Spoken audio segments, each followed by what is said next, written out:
British Columbia ਦੇ ਵਿੱਚ ਅਸੀਂ ਦੇਖਿਆ ਕਿ ਪਿਛਲੇ ਦਿਨਾਂ ਦੇ ਵਿੱਚ ਮਾਸਕ ਵੀ ਚੁੱਕ ਦਿੱਤੇ ਗਏ ਨੇ ਹੋਰ ਬਹੁਤ ਸਾਰੀਆਂ ਪਾਬੰਦੀਆਂ ਜਿਹੜੀਆਂ ਨੇ ਲਿਫਟ ਕਰ ਦਿੱਤੀਆਂ ਗਈਆਂ ਨੇ। ਇਸ ਵਕਤ ਸਾਡੀ ਫੈਡਰਲ ਸਰਕਾਰ ਨੇ ਕਹਿ ਦਿੱਤਾ ਆ ਕਿ ਸਿਰਫ ਸਾਡੀ ਹਮਦਰਦੀ ਹੈ ਨਹੀਂ, ਉਹਨਾਂ ਨੂੰ ਸਪੋਰਟ ਵੀ ਦੇ ਰਹੇ ਆ।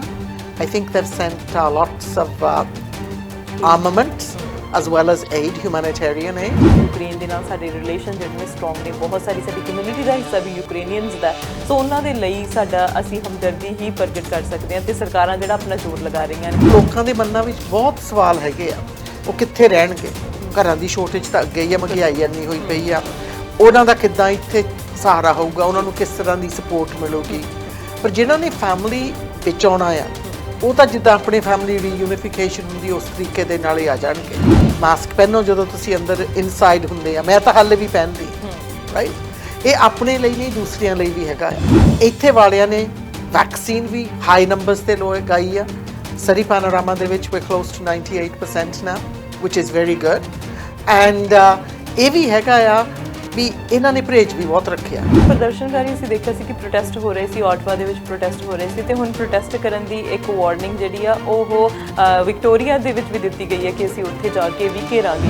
ਉਹ ਪ੍ਰੋਟੈਸਟ ਹੈ ਨਹੀਂ ਜਦੋਂ ਤੁਸੀਂ ਜਾ ਕੇ ਜੰਮ ਜਾਂਦੇ ਆ ਇੱਕ ਜਗ੍ਹਾ ਤੇ ਉੱਥੇ ਰੌਲਾ ਪਾਉਂਦੇ ਆ, ਦੂਜਿਆਂ ਨੂੰ ਵੀ ਦੁਖੀ ਕਰਦੇ ਆ। That's not protest.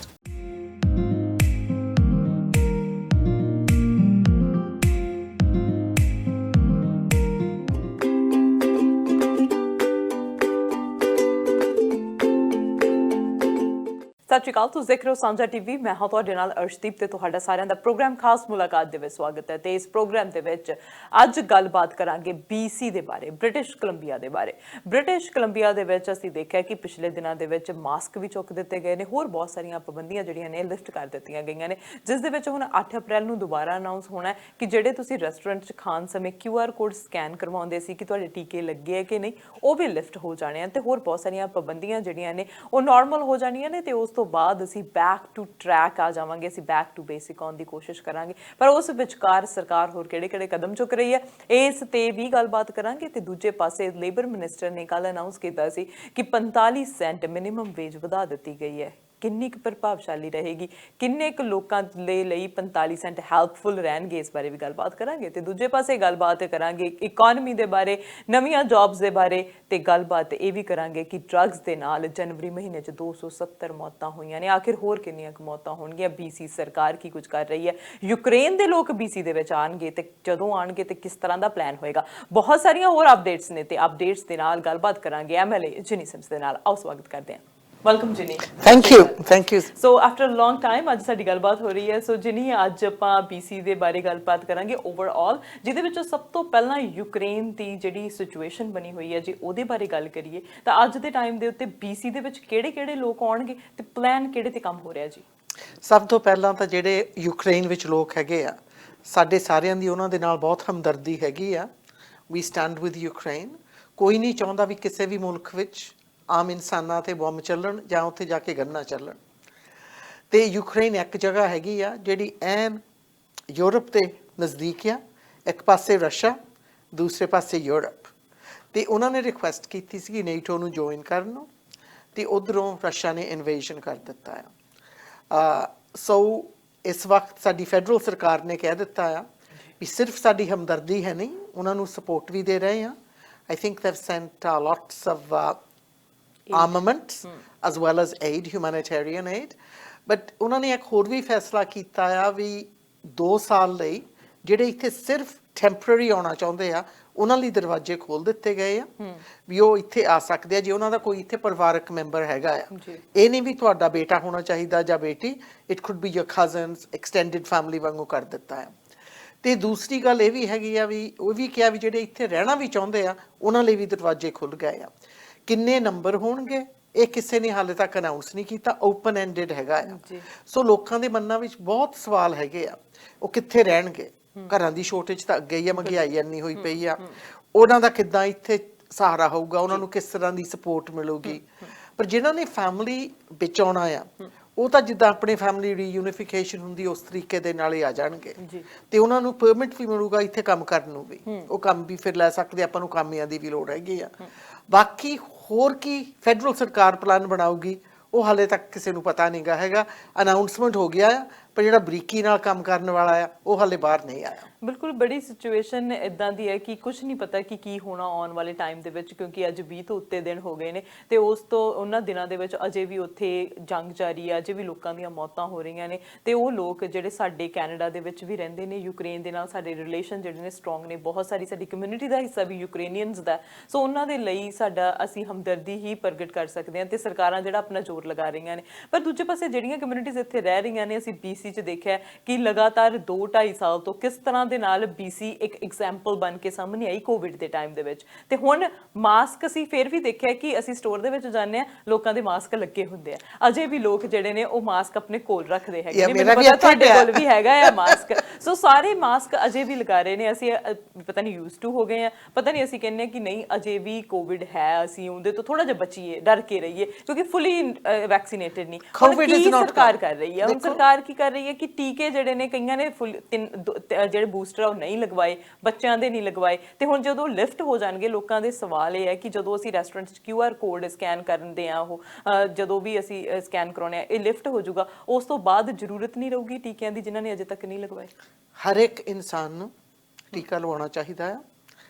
Get your vaccine, get your second vaccine, get your booster. ਜੇ ਤੁਸੀਂ ਇਮਿਊਨੋ ਕੰਪਰੋਮਾਈਜ਼ ਹੈਗੇ ਆ, then get your next booster as well. ਦੇਖੋ, the best protection is the vaccine. Masks mandated ਹੈ ਨਹੀਂ ਗੇ, ਹਾਲੇ ਵੀ ਮੈਂ ਲੋਕਾਂ ਨੂੰ ਕਹੂੰਗੀ ਪਲੀਜ਼ ਪਰਹੇਜ਼ ਰੱਖੋ, ਹੱਥ ਧੋਵੋ lots of times, ਬਾਹਰ ਜਾਂਦੇ ਆ ਮਾਸਕ ਪਹਿਨੋ, ਜਦੋਂ ਤੁਸੀਂ ਅੰਦਰ ਇਨਸਾਈਡ ਹੁੰਦੇ ਆ, ਮੈਂ ਤਾਂ ਹਾਲੇ ਵੀ ਪਹਿਨਦੀ ਆ, ਰਾਈਟ। ਇਹ ਆਪਣੇ ਲਈ ਨਹੀਂ, ਦੂਸਰਿਆਂ ਲਈ ਵੀ ਹੈਗਾ ਆ। ਤੇ ਇੱਕ ਜਿਹੜੇ ਨਹੀਂ ਵੈਕਸੀਨੇਟਡ ਹੈਗੇ ਤੇ ਜਿਹੜੇ ਇਮਿਊਨੋ ਕੰਪਰੋਮਾਈਜ਼ਡ ਹੈਗੇ, ਉਹਨਾਂ ਲਈ ਜ਼ਿਆਦਾ ਖਤਰਾ ਹੈਗਾ ਆ।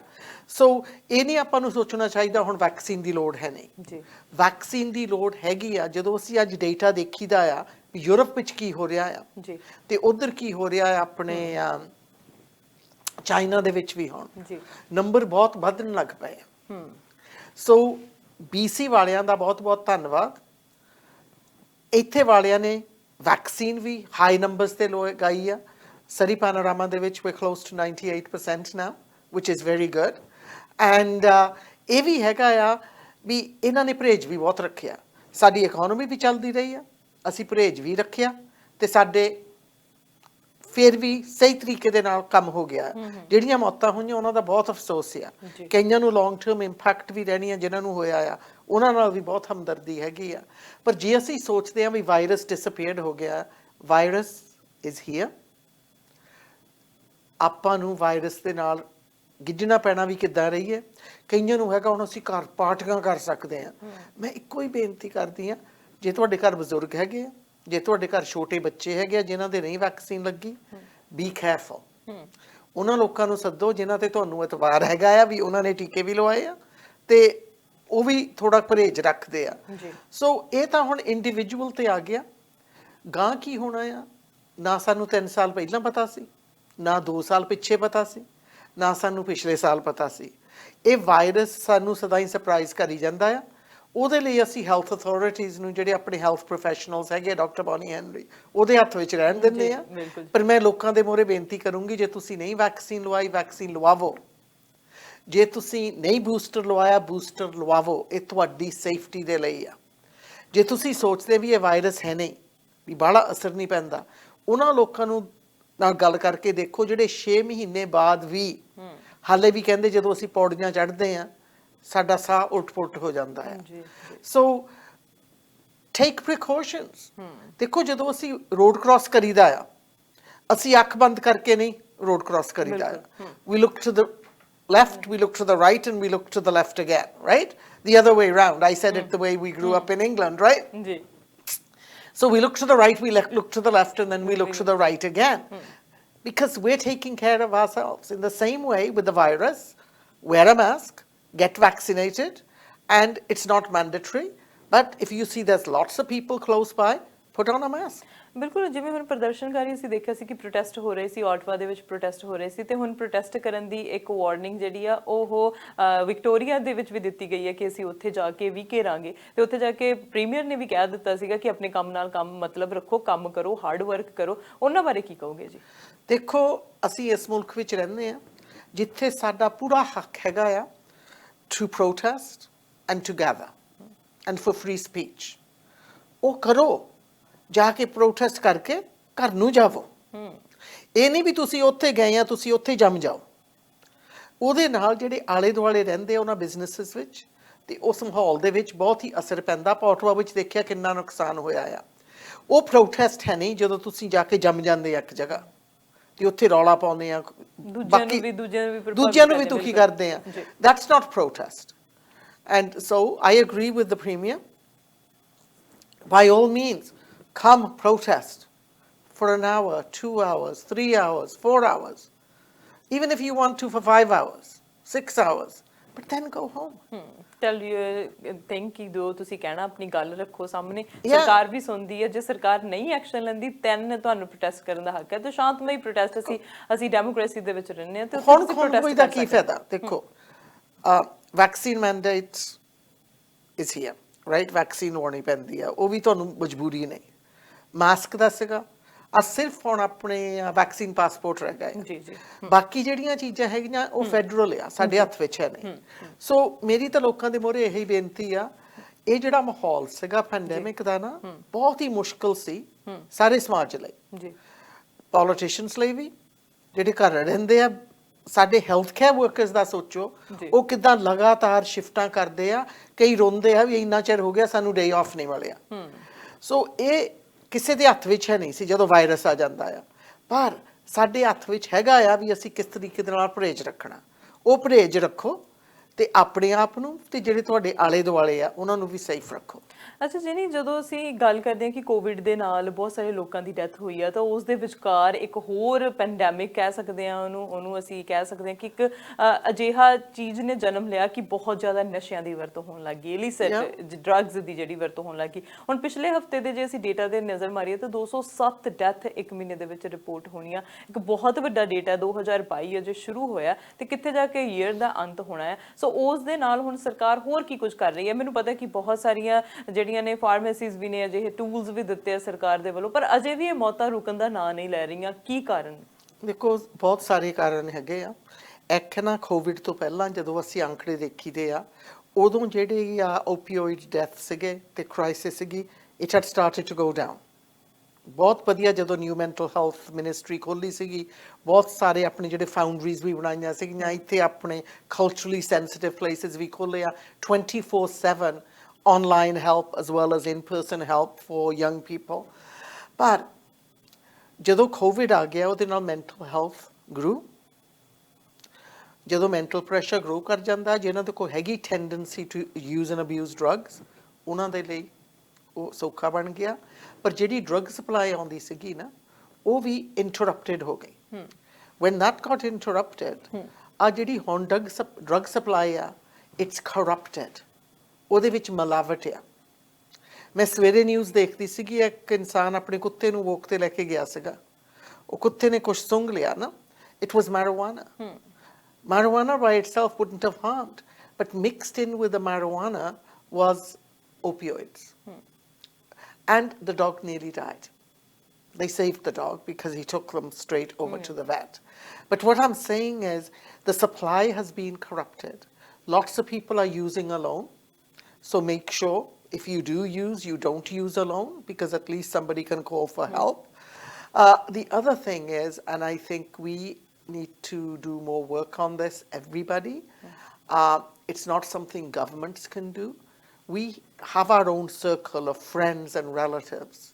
We need to start looking out for each other, looking to see, is their personality changing? Are they yelling a lot now? Have they gone quiet? Are they spending too much time just stuck to the phone? Are they cutting everybody else out of their lives? Or do they just sometimes explode for no reason, right? So we have to start looking for some of those signs. And then you can also go on to that 24 hours, 24/7 help that's available and get help in how to help the other person to get the help they need. So governments can only do so much. Right? If you want to get rid of an addiction, it takes the person who is the addict to say, I actually want to It's everybody's collective responsibility. But is waqt, jis ਤਰ੍ਹਾਂ ਇਹ ਵੱਧ ਰਿਹਾ ਹੈ, about 7 deaths a day, we actually need every one of us to be looking at everyone in our lives with that lens of, could he, could she, is she, and then get them the help they need. So help ਸਾਡੀ ਸਾਰਿਆਂ ਦੀ collective responsibility ਬਣ ਜਾਂਦੀ ਹੈ, ਚਾਹੇ ਅਸੀਂ community 'ਚ ਰਹਿ ਰਹੇ ਹਾਂ ਜਾਂ ਕਿਸੇ ਹੋਰ ਕਮਿਊਨਿਟੀ ਦਾ। ਇਹ ਨਹੀਂ ਕਿ ਕੋਈ ਹੋਰ ਕਮਿਊਨਿਟੀ ਹੈ ਤਾਂ ਅਸੀਂ ਉਹਨੂੰ ਛੱਡ ਦਈਏ। ਸੋ ਇਹ ਐਜ਼ ਅ ਹਿਊਮੈਨਿਟੀ ਗਰਾਊਂਡ ਦੇ ਉੱਤੇ ਜਦੋਂ ਜਾ ਕੇ ਦੇਖੀਏ ਤਾਂ ਇਨਸਾਨੀਅਤ ਦਾ ਸਾਡਾ ਪਹਿਲਾ ਫਰਜ਼ ਬਣ ਜਾਂਦਾ। ਸੋ ਗਵਰਨਮੈਂਟਸ ਵੀ ਆਪਣਾ ਕੰਮ ਕਰ ਰਹੀਆਂ ਨੇ ਤੇ ਦੂਜਿਆਂ ਦਾ ਵੀ ਸਾਰਿਆਂ ਦਾ ਫਰਜ਼ ਬਣ ਜਾਂਦਾ। ਹੁਣ ਤੁਸੀਂ ਗੱਲ ਕੀਤੀ ਸਪਲਾਈ ਦੀ। ਸਪਲਾਈ ਜਿਹੜੀ ਹੈ ਉਹ ਸੱਚਮੁੱਚ ਚਾਹੇ ਨਸ਼ਿਆਂ ਦੇ ਕਾਰਨ ਕਰਕੇ ਕਿ ਘਟ ਗਈ ਹੈ, ਫਿਰ ਮਿਲਾਵਟ ਹੋ ਗਈ ਹੈ, ਇੱਦਾਂ ਦੀ ਸਪਲਾਈ। ਪਰ ਅਸੀਂ ਜੇ ਇਕੋਨਮਿਕ ਲੈਵਲ ਤੇ ਦੇਖੀਏ ਤਾਂ ਕੋਵਿਡ ਨੇ ਬਹੁਤ ਸਾਰੀਆਂ ਚੀਜ਼ਾਂ ਜਿਹੜੀਆਂ ਨੇ ਉਹ ਖਰਾਬ ਕਰਤੀਆਂ। ਮੈਂ ਕਹਿ ਸਕਦੀ ਹਾਂ ਕਿ ਬਹੁਤ ਸਾਰੀਆਂ ਚੀਜ਼ਾਂ ਦੇ ਵਿੱਚ ਸਾਨੂੰ ਪਿੱਛੇ ਕਰ ਦਿੱਤਾ। ਹੁਣ ਮਹਿੰਗਾਈ ਅਸੀਂ ਦੇਖਿਆ ਕਿ ਕਿਸ ਤਰ੍ਹਾਂ ਦੇ ਨਾਲ ਵੱਧ ਰਹੀ ਹੈ। Inflation is very high. ਇਹ ਤਾਂ ਬਹੁਤ ਜ਼ਿਆਦਾ ਹਾਈ ਹੈ। ਪਿਛਲੇ ਕਿੰਨੇ ਸਾਲਾਂ ਦਾ ਰਿਕਾਰਡ ਜਿਹੜਾ ਟੁੱਟਿਆ। ਹੁਣ ਉਸ ਵਿਚਕਾਰ BC ਦੇ ਵਿੱਚ ਅਸੀਂ ਦੇਖਿਆ ਕਿ NDP ਜਦੋਂ ਦੀ ਫੋਰਮ ਕੀਤੀ ਹੈ ਗਵਰਨਮੈਂਟ ਪਿਛਲੇ 4 ਸਾਲਾਂ ਦੇ ਵਿੱਚ ਵੀ ਤੇ ਹੁਣ ਵੀ ਹਰ ਸਾਲ ਜਿਹੜੀ ਹੈ ਮਿਨੀਮਮ ਵੇਜ ਇਨਕਰੀਜ਼ ਹੁੰਦੀ ਹੈ। ਪਰ ਮਿਨੀਮਮ ਵੇਜ ਫਿਰ ਵੀ ਇਨਕਰੀਜ਼ ਹੋਣ ਦੇ ਨਾਲ ਤੁਹਾਨੂੰ ਕੀ ਲੱਗਦਾ ਕਿ ਆਮ ਲੋਕਾਂ ਦੀ ਲਾਈਫ ਦੇ ਉੱਤੇ ਕਿੰਨਾ ਕੁ ਇੰਪੈਕਟ ਪਏਗਾ? ਕਿਉਂਕਿ ਅਜੇ ਵੀ ਜਿਹੜੀ ਮਿਨੀਮਮ ਵੇਜ ਹੈ ਘੱਟ ਹੈ ਜੇ ਅਸੀਂ ਲਿਵਿੰਗ ਸਟੈਂਡਰਡ ਦੀ ਗੱਲ ਕਰੀਏ ਤਾਂ। ਦੇਖੋ, ਜਦੋਂ ਸਾਡੀ ਸਰਕਾਰ ਬਣੀ ਸੀਗੀ ਉਦੋਂ minimum wage for BC was the lowest in Canada. Increase 5 cent ਮਸੀ ਹੋਈ ਸੀਗੀ and ਕਈ ਸਾਲ ਹੋ ਗਏ ਸੀਗੇ ਇਨਕਰੀਸ ਵੀ ਨਹੀਂ ਸੀ ਕੀਤੀ ਗਈ। ਸੋ ਜਦੋਂ ਸਾਡੀ ਸਰਕਾਰ ਬਣੀ ਸੀਗੀ ਅਸੀਂ ਕਿਹਾ ਸੀਗਾ ਵੀ ਪਹਿਲੇ ਟਰਮ ਦੇ ਵਿੱਚ ਮਿਨੀਮਮ ਵੇਜ $15 ਦੀ ਹੋ ਜਾਊਗੀ। ਤਾਂ ਫਿਰ ਨਾਓ ਕੱਲਾ ਸੂਬਾ ਹੈਗਾ ਆ BC ਦਾ, now it's tied in with inflation. ਅੱਜ ਵੇਲੇ ਸਾਨੂੰ ਲੱਗਦਾ ਹੈ ਵੀ ਜਿਹੜਾ 20 30 40 50 ਸੈਂਟ ਹੁੰਦਾ ਆ ਉਹਦਾ ਬੜਾ ਫਰਕ ਨਹੀਂ ਪੈਂਦਾ ਜੀ। ਪਰ ਉਸ ਇਨਸਾਨ ਨੂੰ ਪੁੱਛੋ ਜਿਹੜਾ ਪਹਿਲਾਂ 15 ਲੈਂਦਾ ਸੀਗਾ ਹੁਣ ਉਹਨੂੰ 1565 ਮਿਲਣੇ ਆ, ਰਾਈਟ? ਉਹਦੇ ਲਈ ਘੰਟੇ ਘੰਟੇ ਦੇ ਹਿਸਾਬ ਕਰਕੇ 40 ਘੰਟੇ ਦੇਖ ਲਓ। It could mean the difference between buying some bananas, some fruit, and some other essentials. So minimum wage is important. I agree with everyone. With today's cost of living, it's not enough. Living wage, people are saying we need a living wage. And I would say for Surrey area, a living wage would probably be over $20, right? And there are many employers. And I want to congratulate them and commend them because who are paying well above the minimum wage because they know how hard it is for people to manage on $15 an hour. So when minimum wage goes up, it puts pressure on the employer because the employees who are up here then, the hope then is as time goes by, those wages will also go up. Yes. So I'm proud of the fact that it's tied to inflation. And in legislation, so it's there, and it'll be easier than trying to do a big jump, which then upsets the business community as well. ਸੋ ਇਹ ਹੈ ਕਿ ਆਉਣ ਵਾਲੇ ਸਮੇਂ ਦੇ ਵਿੱਚ ਦੇਖਣਾ ਹੋਊਗਾ ਕਿ ਹਾਲਾਤ ਕਿਸ ਤਰ੍ਹਾਂ ਦੇ ਹੈ ਕਿਉਂਕਿ ਇਨਫਲੇਸ਼ਨ ਸਿਰਫ BC ਦੇ ਵਿੱਚ ਨਹੀਂ ਪੂਰੇ ਕੈਨੇਡਾ ਦੇ ਵਿੱਚ, ਪੂਰੇ ਕੈਨੇਡਾ ਲੈਵਲ ਦੇ ਉੱਤੇ ਕਿਸ ਤਰ੍ਹਾਂ ਦੇ ਨਾਲ ਇਨਫਲੇਸ਼ਨ ਨੂੰ ਰੋਕਿਆ ਜਾ ਸਕਦਾ ਹੈ, ਕਿਸ ਤਰ੍ਹਾਂ ਦੇ ਨਾਲ, ਕਿਉਂਕਿ ਇਹ ਸਾਰੇ ਕਿਤੇ ਹੈ ਕਿਉਂਕਿ ਕੋਵਿਡ ਤੋਂ ਬਾਅਦ ਬਹੁਤ ਕੁਝ ਚੇਂਜ ਹੋਇਆ। ਹੁਣ ਉਸ ਤੋਂ ਬਾਅਦ ਰਸ਼ੀਆ ਕਰਕੇ, ਹੁਣ ਸੈਂਕਸ਼ਨਸ ਕਰਕੇ ਬਹੁਤ ਸਾਰੀਆਂ ਚੀਜ਼ਾਂ ਜਿਹੜੀਆਂ ਨੇ ਉਹ ਮਹਿੰਗੀਆਂ ਹੋ ਗਈਆਂ। ਇਹ ਜਿਹੜਾ ਇਨਫਲੇਸ਼ਨ ਹੈਗਾ ਆ it's happening right around the world. ਹੁਣ ਜਦੋਂ ਇੰਡੀਆ 'ਚੋਂ ਵੀ ਕਿਸੇ ਦਾ ਫੋਨ ਆਉਂਦਾ ਤੁਹਾਨੂੰ ਦੱਸਦੇ ਆ ਵੀ ਸਬਜ਼ੀ ਕਿੰਨੀ ਮਹਿੰਗੀ ਹੋ ਗਈ, ਦੁੱਧ ਕਿੰਨਾ ਮਹਿੰਗਾ ਹੋ ਗਿਆ, ਤੇਲ ਦਾ ਤਾਂ ਸਾਰਿਆਂ ਨੂੰ ਪਤਾ ਕਿੰਨਾ ਮਹਿੰਗਾ ਹੋ ਗਿਆ। ਪਰ ਇੱਕ ਤਾਂ ਕੋਵਿਡ ਨੇ ਜਿਹੜੀ ਸਪਲਾਈ ਚੇਨ ਸੀਗੀ ਉਹਨੂੰ ਡਿਸਰਪਟ ਕੀਤਾ, ਪਰ ਦੂਸਰੀ ਚੀਜ਼ ਹੈਗੀ ਆ we are in a war zone. In Europe is a war zone and we're on the verge of maybe World War III. The way it's like continues. Right now I feel there's a hair that's preventing us from being into World War III. That's how narrow the line is. That's true. So when that happens, ਜਿਹੜੀ marketplace ਹੈਗੀ ਆ ਉਹ ਥੋੜੀ ਡਰ ਜਾਂਦੀ ਆ, ਉਹਦੇ ਨਾਲ ਮਹਿੰਗਾਈ ਜ਼ਿਆਦਾ ਹੋ ਜਾਂਦੀ ਹੈ। ਬਿਲਕੁਲ। ਸੋ ਬਹੁਤ ਸਾਰੇ ਇਸ਼ੂਜ਼ ਹੈਗੇ ਆ ਜਿਹੜੇ BC ਦੇ ਹੱਥ ਵਿੱਚ ਹੈ ਨਹੀਂ, ਪਰ ਜਦੋਂ ਤੁਸੀਂ ਦੇਖੋ ਵੀ BC ਨੇ ਜਿੱਦਾਂ ਓਵਰਆਲ ਸਪੋਰਟ ਦਿੱਤੀ ਆ, ਆਪਣੀ ICBC ਦਾ ਦੇਖ ਲਓ, ਚੈੱਕ ਤੋਂ ਚੈੱਕ ਹੀ ਆਈ ਗਏ ਆ। ਹੁਣ ਪਿਛਲਾ ਚੈੱਕ ਵੀ 500 ਦਾ ਸੀਗਾ, ਹੁਣ ਉਮੀਦ ਕਰਦੇ ਜਿਹੜਾ ਗਾਂ ਵੀ ਮਿਲੂਗਾ ਸਾਨੂੰ ਸੂਨ ਉਹਦੇ ਵਿੱਚ ਵੀ ਕੁਝ ਲੋਕਾਂ ਦੀ ਮਦਦ ਹੋ ਜਾਊਗੀ। ਆ ਜਿਹੜੀ ਆ $10 a day ਚਾਈਲਡ ਕੇਅਰ ਹੈਗੀ ਆ, ਸਿਰਫ ਸਰੀ ਪਾਨੋਰਾਮਾ ਵਿੱਚ $13 million ਸਰਕਾਰ ਨੇ ਪੈਰੈਂਟਸ ਦੀ ਜੇਬ ਵਿੱਚ ਵਾਪਸ ਪਾਏ ਆ, ਜਿਹੜੇ ਉਹ ਕਿੱਥੇ ਜਾਂਦੇ ਆ, ਉਹ ਇਕਨੋਮੀ ਨੂੰ ਗਰੋ ਕਰਦੇ ਕਰਕੇ ਉਹ ਸਪੈਂਡ ਕਰਦੇ ਆ ਫਿਰ, right? So the government is trying to help in every which way, but there are some things out of control of government. ਬਿਲਕੁਲ। ਤੇ ਹੁਣ ਆਪਣੇ ਕੋਲ ਟਾਈਮ ਥੋੜਾ ਜਿਹਾ, ਤੇ ਉਸ ਵਿਚਕਾਰ ਅਸੀਂ ਗੱਲ ਕਰਾਂਗੇ ਜੌਬਸ ਦੇ ਬਾਰੇ, ਇਕਨੋਮੀ ਦੇ ਬਾਰੇ, ਬੈਲੈਂਸ ਬਜਟ ਦੇ ਬਾਰੇ। ਸੋ ਕਿਸ ਤਰ੍ਹਾਂ ਦੀਆਂ ਸਰਕਾਰ ਦੀਆਂ ਨੀਤੀਆਂ ਜੀ ਆਉਣ ਵਾਲੇ ਸਮੇਂ ਦੇ ਵਿੱਚ? ਦੇਖੋ, ਬਜਟ, ਜਿਹੜੀ ਬਜਟ ਹੁੰਦੀ ਆ ਨਾ, ਉਹ ਪੈਸਾ ਕਿੱਥੋਂ ਆਉਂਦਾ ਹੈ? ਉਹ ਲੋਕਾਂ ਦੀ ਜੇਬਾਂ ਚੋਂ ਆਉਂਦਾ ਹੈ, firm a payroll, right? The taxes. Government ਉੱਦਾਂ ਨਹੀਂ ਪੈਸੇ ਕਮਾਉਂਦੀ, government gets money through taxes. ਉਹ ਟੈਕਸਸ ਦਾ ਕੀ ਫਰਜ਼ ਆ? to support people when they are going through a hard time, ਜਦੋਂ ਮੁਸ਼ਕਲ ਟਾਈਮ ਦੇ ਵਿੱਚ ਲੰਘੇ, ਜਿੱਦਾਂ COVID, ਤੇ now ਹੁਣ about $27 billion is going to be spent in infrastructure to grow jobs. But the good thing is BC's got the best employment rate. BC has the lowest unemployment rate. BC has the best growth out of all the provinces and territories in Canada, and we had the best growth in private sector jobs. The opposition will say, oh yeah, these are just public jobs. No, we've seen a huge growth in jobs in the private sector. Job growth in the public sector too, that's good. So job growth is happening, the economy is moving, we have lots more to do, lots done, lots to do. So time ਦੇ ਨਾਲ ਅੱਗੇ ਅੱਗੇ ਹੋਰ project ਵੀ ਆਉਂਦੇ ਰਹਿਣਗੇ, ਹੋਰ ਬਹੁਤ ਸਾਰੀਆਂ ਚੀਜ਼ਾਂ ਆਉਂਦੀਆਂ ਰਹਿਣਗੀਆਂ। ਸੋ ਤੁਸੀਂ ਅੱਜ ਬਹੁਤ ਇਨਫੋਰਮੇਸ਼ਨ ਦਿੱਤੀ ਹੈ, ਉਹਦੇ ਲਈ ਤੁਹਾਡਾ ਬਹੁਤ ਬਹੁਤ ਧੰਨਵਾਦ। ਐਂਡ ਦੇ ਉੱਤੇ ਕੀ ਮੈਸੇਜ ਹੈ ਜੀ ਤੁਹਾਡਾ? ਸਾਰਿਆਂ ਦੇ ਮੂਹਰੇ ਕੋਈ ਬੇਨਤੀ ਹੈਗੀ ਆ, ਮੈਨੂੰ ਪਤਾ ਆਪਾਂ ਨੂੰ ਲੱਗਦਾ ਵੀ ਆਪਾਂ ਖੁਸ਼ੀ ਵੀ ਮਨਾ ਰਹੇ ਆ, ਮੈਨੂੰ ਵੀ ਖੁਸ਼ੀ ਹੋਈ ਸੀਗੀ ਜਦੋਂ ਰਿਸਟ੍ਰਿਕਸ਼ਨਸ ਈਜ਼ ਹੋਣ ਲੱਗ ਪਏ, ਪਰ ਫਿਰ ਵੀ ਸਾਰਿਆਂ ਦੇ ਮੂਹਰੇ ਬੇਨਤੀ ਹੈਗੀ ਆ, ਜਾ ਕੇ ਵੈਕਸੀਨ ਲਵਾਵੋ ਜੇ ਤੁਸੀਂ ਨਹੀਂ ਲਵਾਈ, ਬੂਸਟਰ ਵੀ ਲਵਾ ਲਓ, ਤੇ ਮਾਸਕ ਇਹ ਤੁਹਾਡੇ ਤੇ ਡਿਪੈਂਡ ਆ, ਇਟਸ ਅ ਪਰਸਨਲ ਚੋਇਸ। ਪਰ ਮੈਂ ਕਹੂੰਗੀ ਜਦੋਂ ਮੈਂ ਇੰਡੋਰ ਸਪੇਸਿਸ ਵਿੱਚ ਜਾਂਦੀ ਹਾਂ, ਮੈਂ ਹਾਲੇ ਵੀ ਮਾਸਕ ਪਹਿਨੂੰਗੀ, ਸਿਰਫ ਮੇਰੇ ਲਈ ਨਹੀਂ, ਦੂਸਰਿਆਂ ਦੇ ਲਈ ਵੀ। ਤੇ ਜੇ ਤੁਹਾਡੇ ਘਰ ਵਿੱਚ ਬੱਚੇ ਆ ਜਾਂ ਬਜ਼ੁਰਗ ਆ, then take extra precautions with your socializing. Thank you so much, Jinny, for today. Thank you. ਸੋ ਜਿਨੀ ਸਿਮਸ ਦੇ ਨਾਲ ਅੱਜ ਗੱਲਬਾਤ ਹੋਈ ਆ, ਬਹੁਤ ਸਾਰੇ ਇਸ਼ੂਜ਼ ਦੇ ਉੱਤੇ ਗੱਲਬਾਤ ਜਿਹੜੀ ਅੱਜ ਰਹਿੰਦੀ ਵੀ ਆ। ਤੁਸੀਂ ਕਿਹੜੇ ਮੁੱਦਿਆਂ ਦੇ ਉੱਤੇ ਗੱਲ ਕਰਨੀ ਚਾਹੁੰਦੇ ਆ, ਜਾਂ ਤੁਸੀਂ ਕਿਹੜੇ ਸਵਾਲ ਪੁੱਛਣਾ ਚਾਹੁੰਦੇ ਆ ਆਪਣੇ ਲੋਕਲ MLAs ਨੂੰ, ਤੁਸੀਂ ਸਾਨੂੰ ਵੀ ਸਵਾਲ ਭੇਜ ਸਕਦੇ ਆ, ਤੇ ਅਸੀਂ ਤੁਹਾਡੇ ਬਿਹਾਫ ਤੇ ਇਹਨਾਂ ਤੋਂ ਸਵਾਲ ਪੁੱਛ ਸਕਦੇ ਆ ਕਿ ਕਿਹੜੇ ਕਿਹੜੇ ਮੁੱਦਿਆਂ ਤੇ ਹੋਰ ਕੰਮ ਹੋਣ ਵਾਲਾ ਹੈ। ਕਿਉਂਕਿ ਜਦੋਂ BC ਦੇ ਨਜ਼ਰ ਮਾਰਦੇ ਆ ਤਾਂ ਬਹੁਤ ਸਾਰੀਆਂ ਚੀਜ਼ਾਂ ਜਿਹੜੀਆਂ ਨੇ ਬੈਕ ਟੂ ਟਰੈਕ ਆ ਰਹੀਆਂ ਨੇ, ਤੇ ਹੌਲੀ ਹੌਲੀ ਅਸੀਂ ਟਰੈਕ ਦੇ ਉੱਤੇ ਆ ਜਾਾਂਗੇ ਤੇ ਫੁੱਲ ਸਪੀਡ ਨਾਲ ਭੱਜਣ ਵੀ ਲੱਗ ਜਾਾਂਗੇ। ਉਮੀਦ ਇਹੀ ਕਰਦੇ ਆ, ਪਰ ਆਉਣ ਵਾਲਾ ਸਮਾਂ ਜਿਹੜਾ ਹੈ ਉਹ ਵਧੀਆ ਹੋਵੇ, ਜੰਗ ਖਤਮ ਹੋਵੇ, ਤੇ ਸਾਰੇ ਜਿਹੜੇ ਨੇ ਉਹ ਇੱਕ, ਜਿਵੇਂ ਇਹਨਾਂ ਨੇ ਜਿਨੀ ਸਿਮਸ ਨੇ ਕਿਹਾ ਕਿ ਲਿਵਿੰਗ ਵੇਜ ਹੋਣੀ ਚਾਹੀਦੀ ਆ, ਉਸ ਦੇ ਉੱਤੇ ਕੰਮ ਕੀਤਾ ਜਾਵੇ। ਹੋਰ ਬਹੁਤ ਸਾਰੀਆਂ ਚੀਜ਼ਾਂ ਨੇ ਜਿਨ੍ਹਾਂ ਦੇ ਉੱਤੇ ਕੰਮ ਕੀਤਾ ਜਾਵੇ ਸਰਕਾਰ ਦੇ ਵੱਲੋਂ। ਹੋਰ ਇਨਫੋਰਮੇਸ਼ਨ ਅਸੀਂ ਵੀ ਤੁਹਾਡੇ ਤੱਕ ਪਹੁੰਚਾਉਂਦੇ ਰਵਾਂਗੇ। ਦੇਖਦੇ ਰਹੋ ਸਾਂਝਾ TV ਤੇ ਮੈਨੂੰ ਅਰਸ਼ਦੀਪ ਨੂੰ ਦਿਓ ਇਜਾਜ਼ਤ। ਸਤਿ ਸ਼੍ਰੀ ਅਕਾਲ।